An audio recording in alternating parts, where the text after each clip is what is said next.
నమస్కారం. ఆర్పీ7 టీవీ న్యూస్కి స్వాగతం. హెడ్లైన్స్ చూద్దాం. పార్లమెంట్ ఎన్నికల్లో కాంగ్రెస్ గెలిస్తేనే హామీలు నెరవేరుస్తాం. త్వరలో 500కే cylinder gas అందిస్తామన్న CM Revanth.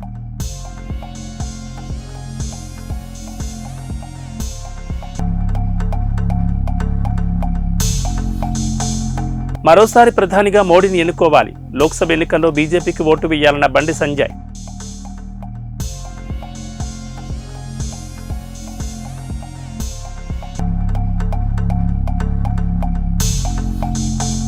MLC కవితకు మరోసారి నోటీసులు. విచారణకు హాజరవ్వాలని పేర్కొన్న అధికారులు.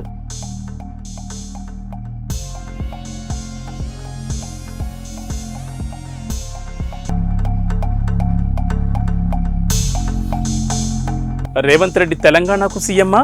కొడంగల్క కేసీఆర్ రేవంత్ దొందేనన్న రఘునందన్ రావు.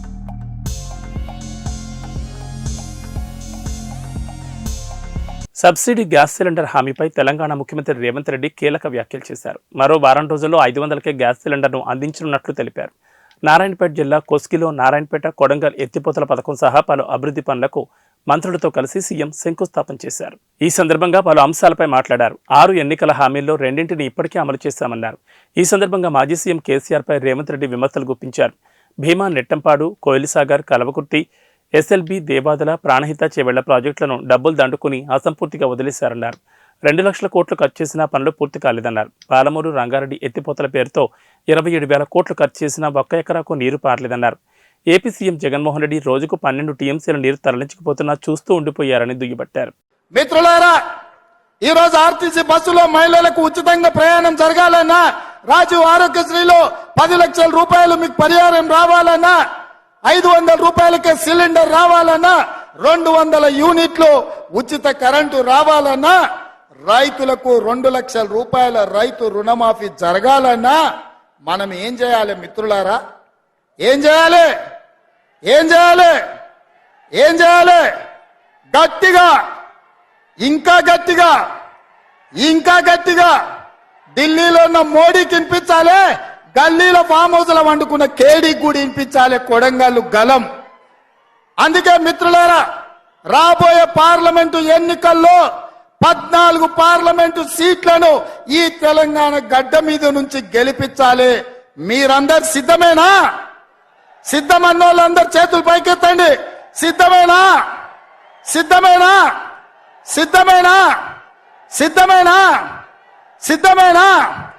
జై కాంగ్రెస్. అత్యధిక విద్యుత్ డిమాండ్ ఉన్న సరఫరా చేసే సామర్థ్యం విద్యుత్ సంస్థలకు ఉందని, అయినా కొన్ని చోట్ల చిన్నపాటి ఇబ్బందులు వస్తున్నట్లు తన దృష్టికి వచ్చిందని డిప్యూటీ సీఎం భట్టి విక్రమార్క అన్నారు. మెయింటెనెన్స్, ఓవర్లోడ్ ఈ 2 అంశాల సందర్భంలో ఈ ఇబ్బందులు వస్తున్నాయని, వీటిని సమన్వయం చేసుకుని తక్కువ సమయంలో సమస్యలు పరిష్కరిస్తే ఎలాంటి ఫిర్యాదులు ఉండవని తెలిపారు. రానున్న వేసవిలో విద్యుత్ సరఫరాకు సంబంధించిన ఏర్పాట్లపై సీఎండీ రిజ్వీతో కలిసి ట్రాన్స్కో ఎస్సీలతో సచివాలయం నుంచి డిప్యూటీ సీఎం బుధవారం వీడియో కాన్ఫరెన్స్ నిర్వహించారు. క్షేత్రస్థాయిలో పనిచేసే విద్యుత్ శాఖ అధికారులతో వీడియో కాన్ఫరెన్స్లో మాట్లాడడం సంతోషంగా ఉందన్నారు. రాష్ట్రంలోని రైతులు, వ్యాపారులు, వినియోగదారులందరికీ నాణ్యమైన విద్యుత్తును సంపూర్ణంగా అందించేందుకు రాష్ట్ర ప్రభుత్వం సిద్ధంగా ఉందని మంత్రి మల్లు భట్టి విక్రమార్క అన్నారు. కమర్షియల్ ఏరియాలో మెయింటెనెన్స్ కోసం రాత్రివేళ లైన్ క్లియరెన్స్ తీసుకోవాలని సూచించారు. గ్రామీణ ప్రాంతాల్లో ఒక ప్రాంతం తర్వాత మరొక ప్రాంతంలో అది కూడా తక్కువ సమయం ఎల్సీ తీసుకోవాలని, ఎల్సీ తీసుకునే సమయాన్ని ఆయా ప్రాంతంలోని వినియోగదారులకు ముందే తెలియజేయాలని ఆదేశించారు. ఎమ్మెల్యేలు, ఎంపీలతో స్థానిక విద్యుత్ అధికారులు మాట్లాడి డిమాండ్కు తగినంతగా విద్యుత్ సరఫరా చేసే సామర్థ్యం ఉన్న విషయాన్ని వివరించాలని తెలిపారు. గత ఏడాదికి ఈ ఏడాదికి డిమాండ్ ఎంత పెరిగింది, ఆ మేరకు సప్లైని ఎలా పెంచుతున్నామని గణాంకాలతో స్థానికంగా మీడియాకు అందించాలని కోరారు. రానున్న 3 నెలలు విద్యుత్ డిమాండ్ ఉంటుందన్న విషయాన్ని గుర్తుపెట్టుకోవాలన్నారు. రైతులకు ఎటువంటి ఇబ్బంది లేకుండా విద్యుత్ సరఫరాకు ఇప్పటికే ఏర్పాట్లు పూర్తి చేశామని చెప్పారు.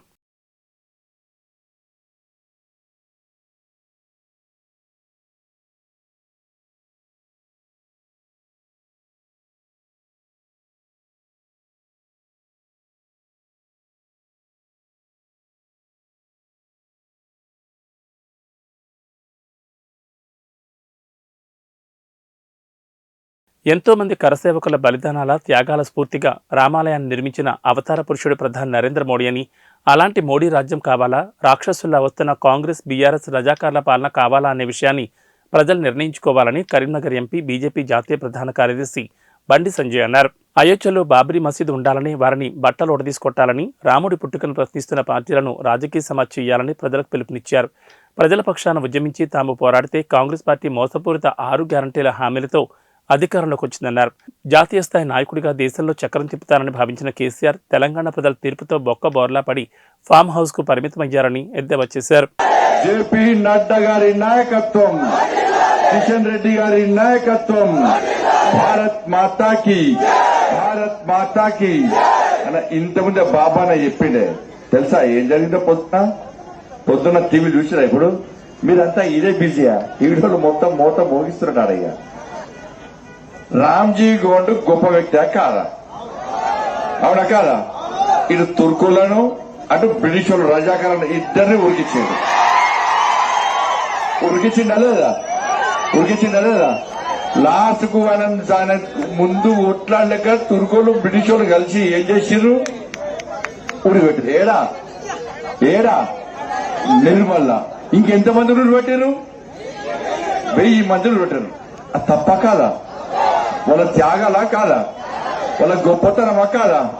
వాళ్ళని స్మరించుకోనా లేదా? వాళ్ళకి గుర్తుంచుకోనా లేదా? వాళ్ళ త్యాగాలను రాబోయే తరలకు అందించాలా లేదా? బీఆర్ఎస్ పార్టీ వాళ్ళు ఏం చేశారన్నా? ఏం చేశారు? వాళ్ళ త్యాగాలు కేసీఆర్ అనుకుంటే నేనే పోటు కానీ, నేనే తోపు కానీ, నేనే పొద్దు ఉద్ధరించిన నేను, నా కొడుకు, నా బిడ్డ అని చెప్పి ఆడ ఎక్కడనైతే 1000 ఊడల మర్రి ఉందో అక్కడనే స్మారక స్థూపం కట్టాలి. అవునా కాదా? స్మృతి వనం కట్టాలి. అవునా కాదా? ఏం చేసిరు మరి? అక్కడ తీసి ఇక్కడ కట్టిర్రే. ఇవాళ పొద్దున నాకు తెలిసిందన్న విషయం తెలిసాక నేను, మా బాబన్న, మహేశ్వర్ రెడ్డి అన్న ఉన్నాడు కదా, పోయినాం. ఇది ఏమన్నా ఏ జాగిరే ఇది అని పోయేసరికి ఆడ తుర్కుల సమాధి ఉంది. ఆడ సమాధి ఉందని చెప్పి అక్కడ సమాధి ఉందని చెప్పి 1000 ఊడల మరిని తీసుకొచ్చి పక్క పెట్టారు. ఒప్పుకుంటావానే? నేనన్నా ఎవరి అయ్య జాగిరి కాదు, ఎవరి తాత జాగిరి కాదు. మీరు వాళ్ళ ఓట్ల కోసం నా రామ్జీ గోండ్, నా 1000 మంది త్యాగతనుల త్యాగాలను విస్మరించి మీరు ప్లేస్ మార్చి పక్క గడితే ఊపుకుంటావా అన్న? ఇవాళ వేనమే అక్కడనే కొబ్బరికాయ కొట్టినాం. మా మహేశ్వరన్న బాబా చెప్పిండు, మీ దమ్ముంటే ఆపుకొని, మా దమ్ముంటే మేము కడతాం. వచ్చే సంవత్సరం వరకు ఇదే ప్లేస్ లా మీరు సమాధి ఉంటదా ఊడుతుందా మాకైతే తెలియదు. అదే ప్లేస్ లా 1000 ఊడల మరి ఉన్న ప్లేసులనే పెద్ద స్మృతి వనం కడతాం. తప్పకుండా రామ్జీ గోండ్ 1000 మంది వాళ్ళ వీరుల త్యాగాలను ఎట్టి పరిస్థితుల్లో మేము తెరమరుగు కానీయమని చెప్పి పోయి కొబ్బరికాయ కొట్టొచ్చినమన్నా.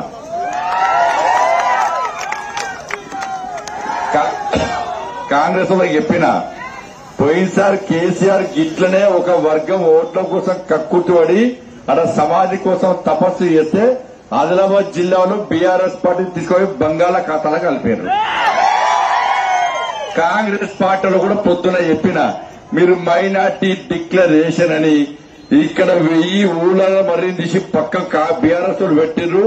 మేము ఇక్కడ కడదాం అనుకుంటున్నాం. ఇక్కడ మీరు కడదామంటేనే మీకు ఇక్కడ పార్లమెంట్ ఎన్నికల్లో ఓటు వేస్తారు. లేకుంటే ఏం చేస్తారు? కాంగ్రెస్ పార్టీ తీసుకుపోయి ఏం చేస్తారు? బుంద పెట్టుడే, గ్యారంటీ పెట్టుడే కదా అన్న. అక్కడ ఇట్లా పోలీసు వాళ్ళు గాని, ప్రభుత్వం గాని బీజేపీ కార్యకర్తలను ఇబ్బంది పెట్టే ప్రయత్నం చేస్తే మీరు అందరూ పోతారు కదా, నిర్మల్ పోతారు కదా, మీరు పోతారు కదా నిర్మల్. తెలంగాణలో ఏఎస్ఐపి దక్షిణ కొరియా దేశానికి చెందిన సెమీ కండక్టర్ కంపెనీ ఆపాక్ట్ ప్రతిపాదిత ప్రాజెక్ట్ ఏర్పాటు చేసేందుకు అంగీకారం తెలిపినట్లు మంత్రి శ్రీధర్బాబు వెల్లడించారు. అధునాతన system in package technologies AP ACC company ప్రతినిధులు మంత్రితో సమావేశమయ్యారు. ఈ సందర్భంగా తెలంగాణలో సెమీ కండక్టర్ల స్థాపన కోసం 890 కోట్ల పెట్టుబడులను ఇన్వెస్ట్ చేయనున్నట్లు మంత్రి వివరించారు. Company India semiconductor mission ఏర్పాటు చేసేందుకు అధికారికంగా దరఖాస్తు కూడా సమర్పించినట్లు మంత్రి వెల్లడించారు. ప్రభుత్వ ఆమోదం కోసం వేచి ఉన్నట్లు తెలిపారు. యూనిట్ స్థాపనకు అవసరమైన అన్ని రకాల సహాయ సహకారాలను అందిస్తామని ఈ సందర్భంగా మంత్రి ప్రకటించారు. ఎలక్ట్రానిక్స్, సెమీ కండక్టర్ల తయారీకి తెలంగాణ ఒక ప్రముఖ గమ్యస్థానంగా ఎంతో వేగంగా అభివృద్ధి చెందుతుందని పేర్కొన్నారు.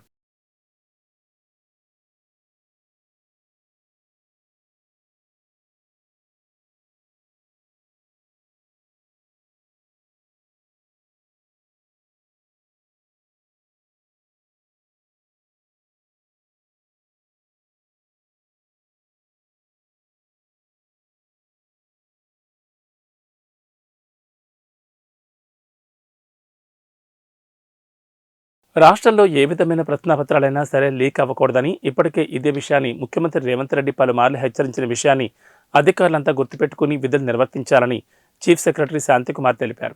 ఈ నెల 28వ తేదీ నుంచి మార్చి 19వ తేదీ వరకు జరగనున్న ఇంటర్మీడియట్ పరీక్షలను సమర్థవంతంగా నిర్వహించేందుకు పటిష్టమైన చర్యలు చేపట్టినట్లు ఆమె తెలిపారు. రాష్ట్రంలో జరగనున్న ఇంటర్మీడియట్ 10వ తరగతి పరీక్షల సన్నద్ధతపై జిల్లా కలెక్టర్లు, జిల్లా పోలీసు అధికారులు, విద్యాశాఖ అధికారులు, సంబంధిత అధికారులతో బుధవారం టెలికాన్ఫరెన్స్ నిర్వహించారు.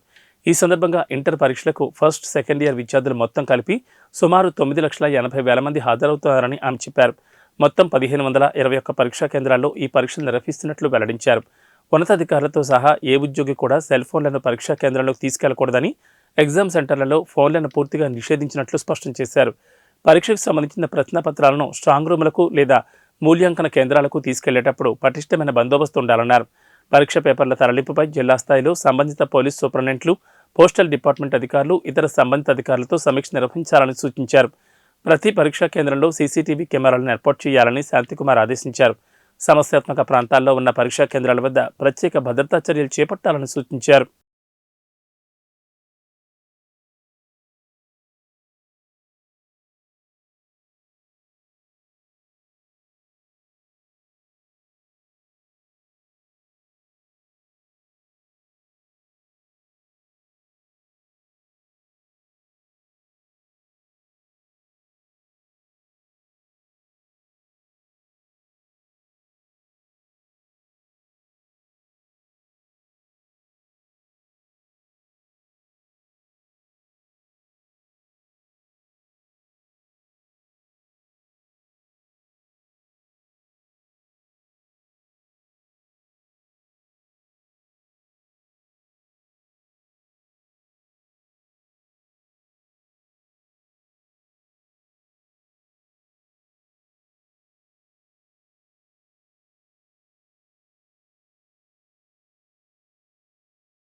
కాంగ్రెస్ ప్రభుత్వం ఇచ్చిన హామీలను ఈ 5 ఏళ్ల కాలంలో అమలు చేస్తే తాను రాజకీయాల నుంచి తప్పుకుంటానని మాజీ మంత్రి, బీజేపీ నేత ఈటెల రాజేందర్ అన్నారు. రాత్రి తుంగతుర్తి నియోజకవర్గ కేంద్రంలో బీజేపీ పార్టీ ఆధ్వర్యంలో జరిగిన విజయ సంకల్ప యాత్రలో పాల్గొని ప్రసంగించారు. కాంగ్రెస్ ప్రజలను మోసం చేసి గద్దెనెక్కిందని ఆయన కాంగ్రెస్ పార్టీపై విరుచుకుపడ్డారు. ముఖ్యంగా కేసీఆర్ చేయలేని అభివృద్ధి సీఎం రేవంత్ రెడ్డి ఎలా చేస్తాడని ప్రశ్నించారు. కాంగ్రెస్ పార్టీ చెప్పే మాయమాటలకు లొంగిపోకుండా పార్లమెంట్ ఎన్నికల్లో బీజేపీకి సపోర్ట్ చేయాలని ఆయన ప్రజలకు విజ్ఞప్తి చేశారు. ఇదిలా ఉంటే మోడీ కేడీ అంటూ కేసీఆర్ చతికిలపడ్డాడని చమత్కరించారు. నేనే రాజు అంటూ ప్రగల్భాలు పలికి చివరికి చచ్చుపడ్డాడని దిగిపట్టారు. కాగా రాహుల్ గాంధీ, నరేంద్ర మోడీ మధ్య నక్కకు నాగలోకంలా తేడా ఉందని ఎద్దేవా చేశారు. ప్రధాని మోడీ గురించి ఎంత చెప్పినా తక్కువేనని వివరించారు. ప్రపంచ దేశాల్లోని మోడీకి తరగని ఆదరణ లభిస్తోందని స్పష్టం చేశారు. మాజీ ఎంపీ బోర నరసయ్యగౌడ్, నాయకులు సంకిరణ్ రవీంద్రరావు, మల్లెపాక సాయిబాబా, గాజుల మహేందర్, గొంగిడి మనోహర్ రెడ్డి, కాసం వెంకటేశ్వర్లు, బబ్బా భాగ్యరెడ్డి, కడియం రామచంద్రయ్య, కాపా రవి తదితరులు పాల్గొన్నారు. ఆనాడు అమెరికా, ఇవాళ నరేంద్ర మోడీ గారు చైనాకు పోయినా, అమెరికాకు పోయినా, లండన్కు పోయినా, యుఏఈకి పోయినా, గల్ఫ్ దేశాలకు పోయినా రెడ్ కార్పెట్ వేసి ప్రెసిడెంట్లే స్వాగతం పలికిన గొప్ప సన్నివేశం ఎప్పుడొచ్చింది? మోడీ గారు వచ్చింది. మొన్న రష్యా, ఉక్రెయిన్ 2 దేశాల మధ్య యుద్ధం జరిగితే మన పిల్లలు అక్కడ మెడిసిన్ చదువుతూ ఉన్నారు. ఇక్కడ ఉన్న పేరెంట్స్ నా కొడుకు ఏమైపోతాడని చెప్పి భయపడతా ఉంటే అరచేతిలో పట్టుకొని బిక్కు బిక్కుమంటూ ఏడుస్తా ఉంటే నరేంద్ర మోడీ ఏం చేసిండు? ఉక్రెయిన్ ప్రెసిడెంట్ తో మాట్లాడిండు, రష్యా ప్రెసిడెంట్ తో మాట్లాడిండు. అక్కడ చదువుకునే పిల్లలు వాళ్ళ దేశాలకు పోయేంత వరకు యుద్ధం ఆపమని చెప్పి అల్టిమేటం ఇచ్చి పిల్లల్ని తీసుకొచ్చి మన దేశ ప్రజలకు అప్పచెప్పిన ఘనత నరేంద్ర మోడీ గారి విషయం. ఇవాళ మన మోడీ గారు ఎవరికి వ్యతిరేకం కాదు. మన గల్ఫ్ దేశాలలో మన వాళ్ళు లక్షల మంది బతకపోతారు. అక్కడికి లక్షల మంది. ఇప్పటి వరకు అక్కడ దేవాలయం లేదు. ఎవరి విశ్వాసాలు వాళ్ళకు ఉంటాయి. కానీ మోడీ గారు మొన్న గల్ఫ్ దేశాలలో మా ప్రజలకు వాళ్ళ విశ్వాసాలు, వాళ్ళ నమ్మకాలను మనం గౌరవించాలని చెప్పి ఒక ఆలయాన్ని కొడతామంటే వాళ్ళు జాగా ఇచ్చిండ్రు. మొట్టమొదటిసారిగా అక్కడ ఒక ఆలయం కట్టి భారత సంస్కృతిని ఆ గల్ఫ్ దేశంలో ఆదరిస్తున్న బిడ్డ నరేంద్ర మోడీ. ఇవాళ నా జమ్మూ అండ్ కాశ్మీర్ రేపు ఏం కాబోతా ఉంది? ఒక స్విట్జర్లాండ్ కాబోతుందని చెప్పి వింటా ఉన్నాం. ఇవాళ మనం అక్కడి ప్రజానికం అనేక సంవత్సరాలుగా అనేక సమస్యలలో వాళ్ళు బాధలు పడ్డారు. అక్కడ సైనికులు కావచ్చు, ప్రతి నిత్యం బుల్లెట్ల సప్పులతో రక్తం మడుగులలో గిలగొల కొట్టుకున్న ప్రజలు చూసింది జమ్మూ అండ్ కాశ్మీర్. కానీ వాళ్ళ జమ్మూ అండ్ కాశ్మీర్ ప్రశాంతతకు నిలయమైపోయింది. జమ్మూ అండ్ కాశ్మీర్ ప్రపంచంలోనే ఒక గొప్ప స్థానం. జనతా పార్టీ అధికారంలో పూర్తి చేసుకొని మళ్లీ గెలిపించమని చెప్పి కోరితే అత్యధిక మెజార్టీ ఇచ్చి మళ్లీ మోడీ గారే ఉండాలి చెప్పి అధికారాన్ని కట్టబెట్టింది గుజరాత్ లో నరేంద్ర మోడీ గారికి. కానీ కేసీఆర్ ఏమని చెప్పేది? తెలంగాణ గాంధీ అని చెప్పేది. సీఎం రేవంత్ రెడ్డి కొడంగల్ నియోజకవర్గ పర్యటనపై బీజేపీ నేత మాజీ ఎమ్మెల్యే రఘునందన్ రావు కౌంటర్ ఇవ్వగా ఆయన కౌంటర్కి కామెంట్ల రూపంలో నెటిజన్లు కౌంటర్ ఇస్తున్నారు. రేవంత్ రెడ్డి కొడంగల్ పర్యటనలో భాగంగా పలు అభివృద్ధి కార్యక్రమాలకు శంకుస్థాపన చేశారు. దీనిపై రఘునందన్ రావు ట్విట్టర్ వేదికగా స్పందిస్తూ నిధులన్నీ సిద్దిపేట, సిరిసిల్ల, గజ్వేల్కేనా అని అడిగిన రేవంత్ రెడ్డి గారు ఇప్పుడు కొడంగల్కు ఒక్క శంకుస్థాపనతో 4,329 కోట్లు ఇస్తున్నారు. మీరు తెలంగాణ సీఎంఆ, కొడంగల్ సీఎంనా? దొంది అన్నట్లుందంటూ రాసుకొచ్చారు. మూడోసారి మోడీని ప్రధాని చేయడమే బీజేపీ కార్యకర్త లక్ష్యమని జాతీయ ఓబీసీ మోర్చా అధ్యక్షుడు ఎంపీ కె లక్ష్మణ్ అన్నారు. బుధవారం రాత్రి చేబండ మండల కేంద్రంలో విజయ సంకల్ప యాత్ర నిర్వహించారు. ఈ సందర్భంగా తెలంగాణలో అభివృద్ధి జరగాలంటే మూడోసారి మోడీ ప్రధాని కావాలని ఆకాంక్షించారు. మోడీ పాలనలో చేపట్టిన అభివృద్ధి కార్యక్రమాలు ఇంటింటికి తెలపాలని కార్యకర్తలకు సూచించారు. బీజేపీ బీఆర్ఎస్ ఒకటేనని, కాంగ్రెస్ తప్పుడు ప్రచారం చేస్తోందని విమర్శించారు. మధ్యప్రదేశ్ ఇన్ఛార్జ్ మురళీధర్రావు మాట్లాడుతూ కాంగ్రెస్ బీఆర్ఎస్ రెండు దొంగ పార్టీలను విమర్శించారు. 500 ఏళ్ల హిందువుల కలైన అయోధ్యలో రామమందిర నిర్మాణం ప్రధాని మోడీతోనే సాధ్యమైందన్నారు. కామారెడ్డి ఎమ్మెల్యే కాటిపల్లి వెంకటరమణారెడ్డి మాట్లాడుతూ కాంగ్రెస్ పార్టీకి చేవెళ్లలో అభ్యర్థి దొరకడం లేదని ఎద్దేవా చేశారు. కామారెడ్డి మాదిరిగా చేవెళ్లకు ఇన్ఛార్జిగా సీఎం రేవంత్ రెడ్డి ఉన్నారని ఆయనకు పరాభవం తప్పదన్నారు. నరేంద్ర మోడీ గారు మూడోసారి ప్రధానమంత్రిగా చేయాలని చెప్పి భారత ప్రజలు అటక్ నుంచి కటకు, కాశ్మీర్ నుంచి కన్యాకుమారి వరకు మేమందరం కూడా ఈరోజు మోదీ గారిని మూడోసారి ప్రధానమంత్రిగా చేయాలని సంకల్పం తీసుకున్నది. భారత ప్రజలు తెలంగాణ అతీతం కాదు, ఆదిలాబాద్ అతీతం కాదు. మేము సైతం ఈ విజయ సంకల్పంలో ప్రతిజ్ఞ తీసుకొని మోదీ గారిని గెలిపిస్తామని చెప్తున్నాను. మీ అందరినీ కూడా నేను స్వాగతిస్తూ వినేక్ బార్ ఈ దేశాన్ని, రాష్ట్రాన్ని పాలించగలిగినటువంటి మహానుభావుడు ఇవాళ నరేంద్ర మోడీ గారు. అగ్ర రాజ్యాలు కూడా ఇవాళ మోదీ గారికి మనతో పాటు ఉంటే భారత ప్రజలుగా గర్వపడుతున్నామా లేదా, తలెత్తుకొని చేయగలుగుతున్నామా లేదా, ఆదిలాబాద్ బిడ్డలుగా, ఆదివాసీ ముద్దు బిడ్డలుగా ఇవాళ మనకు నరేంద్ర మోడీ దేశానికి ప్రధానమంత్రి కావడం అంటే అది ఒక గొప్ప వరంగా మనం భావించి రేపు హైదరాబాద్ పార్లమెంట్ గెలిపించి ఈ రాష్ట్రంలో కూడా 17కు సీట్లను నుంచి 10కి తక్కువ కాకుండా మనం సీట్లు గెలిపించి మోదీ గారికి కానుకరిస్తామని కోరుకుంటూ జై శ్రీరామ్. ఢిల్లీ మద్యం కేసుకు సంబంధించి సీబీఐ బీఆర్ఎస్ ఎమ్మెల్సీ కవితకు నోటీసులు జారీ చేసింది. విచారణ కోసం ఈ నెల 26న ఢిల్లీకి రావాలని తెలిపింది. గతంలో ఈడీ విచారణ సందర్భంగా తనను ఇంట్లోనే విచారించాలంటూ కవిత సుప్రీంకోర్టును ఆశ్రయించారు. ఈ పిటిషన్ను కోర్టు ఈ నెల 28కి వాయిదా వేసింది. ఈలోపే సీబీఐ కవితకు నోటీసులు జారీ చేసింది. దీంతో కవిత న్యాయ నిపుణులను సంప్రదిస్తున్నట్లు తెలుస్తోంది. ఢిల్లీ మద్యం అమ్మకాల పాలసీలో అక్రమాలు జరిగాయంటూ సీబీఐ తొలుత కేసు నమోదు చేసిన విషయం తెలిసిందే. ఈ క్రమంలో పెద్ద ఎత్తున డబ్బులు చేతులు మారాయని సీబీఐ పేర్కొంది. మరోవైపు నిధుల మళ్లింపు ఆరోపణలపై ఈడీ కూడా సమాంతరంగా దర్యాప్తు ప్రారంభించింది.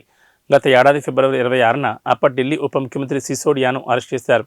మరోవైపు ఈ కేసులో Kavitha, chartered accountant Buchibabu, Ongole MP Magunta Srinivasareddy కుమారుడు మాగుంట రాఘవరెడ్డి, అరుణ్ రామచంద్ర పిళ్ళై, శరత్చంద్రారెడ్డి, అభిషేక్ బోయిన్పల్లను కూడా ఈడీ అరెస్ట్ చేసింది. అయితే మాగుంట రాఘవరెడ్డి, శరత్చంద్రారెడ్డి అప్రూవర్లుగా మారగా వాళ్ళిద్దరికీ బెయిల్ మంజూరైంది. తన భార్యకు ఆరోగ్యం బాగాలేదని రామచంద్ర పిళ్ళై అభ్యర్థన మేరకు న్యాయస్థానం అతనికి మధ్యంతర బెయిల్ మంజూరు చేసింది. మిగతా వారు జైల్లోనే ఉన్నారు. ఇక దర్యాప్తులో భాగంగా సీబీఐ అధికారులు హైదరాబాద్కు వచ్చి కవితను ఆమె ఇంట్లోనే ప్రశ్నించారు. ఈడీ అధికారులు మాత్రం ఆమెను ఢిల్లీలో విచారించారు. అయితే మహిళను ఆమె ఇంట్లోనే విచారించాలన్న వెసులుబాటు చట్టంలో ఉందంటూ కవిత సుప్రీంకోర్టును ఆశ్రయించారు. ఈ కేసు విచారణలో ఉండగానే ఢిల్లీకి రావాలంటూ సీబీఐ నోటీసులు జారీ చేసింది. జనరల్గా ఓట్ ఆన్ అకౌంట్ బడ్జెట్లో పూర్తి స్థాయి కేటాయింపులు ఉండకపోయినప్పటికీ కొత్త ప్రభుత్వం కాబట్టి సంపూర్ణంగా వారి యొక్క విధి విధానాలను రేపు ఫ్యూచర్లో రాష్ట్రంలో ఈ వచ్చే 5 సంవత్సరాల కోసం మరి ఎటువంటి కార్యాచరణ చేపడతారు, ఈ ప్రభుత్వం యొక్క ఓవరాల్ దృక్పథం ఏంటి అని తెలిసేటటువంటి బడ్జెట్ కాబట్టి మేము చాలా ఆశించినాం. వారు పెట్టినటువంటి అనేక మేనిఫెస్టోల్లో ఉన్నటువంటి అంశాలన్నీ కూడా మరి వాళ్ళకి చెప్తారేమో. కేటాయింపులు ఇంపార్టెంట్ కాదు, కానీ వారి యొక్క అవుట్లుక్ ఎట్లా ఉంది, వారి యొక్క దృక్పథం ఎట్లుంది అనేటటువంటిది తెలుస్తుందని మేము అనుకున్నాం. ఉదాహరణకు చెప్పాలంటే మైనార్టీ సంక్షేమం విషయంలో బోలెడని మాటలు ఇదివరకు వాళ్ళు మాట్లాడడం జరిగింది. ఇమాంలు మౌజాన్లకు 10,000 ఇస్తాం, 12,000 ఇస్తామని చెప్పడం జరిగింది. సపరేట్గా పిల్లల కోసం తోఫే తాలీం అనే కార్యక్రమాలు పెడతామని మేనిఫెస్టోలో చెప్పడం జరిగింది. కానీ వాళ్ళ మొత్తం మైనార్టీ సంక్షేమం కేవలం ఒక పారాగ్రాఫ్లో క్లోజ్ చేసేసి 2,000 కోట్ల రూపాయలు ఇస్తున్నామని చెప్పడం జరిగింది. అట్లా ఏదైనా కూడా మీదనే చెప్పిండ్రు తప్పితే సంపూర్ణంగా ఏదైతే ఎన్నికల ప్రచార సందర్భంగా మైక్రో లెవెల్ అంశాలు చెప్పిండ్రో వేటిని కూడా బడ్జెట్లో పెట్టకపోవడం అన్నది ఈ ప్రభుత్వానికి చిత్తశుద్ధి లేదనేటటువంటి విషయాన్ని తెలియజేస్తా ఉన్నది. అదేవిధంగా ఈ పేర్లు మారుస్తాం, ఆ చిహ్నాలు మారుస్తాం అనే అంశాలకు ఇచ్చినటువంటి ప్రాధాన్యత, మరి ఇదివరకు చేసినటువంటి వాగ్దానాలు వాటికి సంబంధించినటువంటి కేటాయింపులపై పెట్టకపోవడం అన్నటువంటిది శోచనీయంగా మేము భావిస్తా ఉన్నాం. ఓవరాల్గా ఈ రాష్ట్రంలో కొత్తగా ఏర్పడినటువంటి ప్రభుత్వం పాత పేర్లను మార్చి కొత్త పేర్లను పెడతామంటున్నారు తప్పితే ప్రగతి యొక్క గేర్లు మార్చేటటువంటి విధానాన్ని వాళ్ళు ఎన్నుకోలేదు. అంటే it is just a name changing government, not a game changing government అని ఈ బడ్జెట్ చూస్తుంటే అర్థమవుతా ఉన్నది. ప్రధానంగా మహిళలకు, అదేవిధంగా యువతీ యువకులకు షాదీ ముబారక్ పేరు మీద ఇదివరకు 1,00,000 రూపాయలు కేసీఆర్ గారు ప్రభుత్వం ఇస్తే మేము అధికారంలోకి రాగానే 1,00,000 రూపాయలను 1 తులం బంగారం ఇస్తామని చెప్పినారు. అది ఆన్ గోయింగ్ ప్రోగ్రామ్, ఎంతమంది ఏంది అన్నది ఎస్టిమేషన్ ఉంటుంది, కానీ దాన్ని కనీసం మెన్షన్ చేయలేదు. అట్లానే షాదీ ముబారక్ 1,60,000 ఇస్తారని చెప్పారు, కనీసం అది మెన్షన్ చేయలేదు. ఆశా వర్కర్స్ ఉంటే మిమ్మల్ని గవర్నమెంట్ ఉద్యోగులుగా చేస్తాము, 18,000 జీతాలు ఇస్తామని చెప్పినారు, అది కనీసం మెన్షన్ చేయలేదు.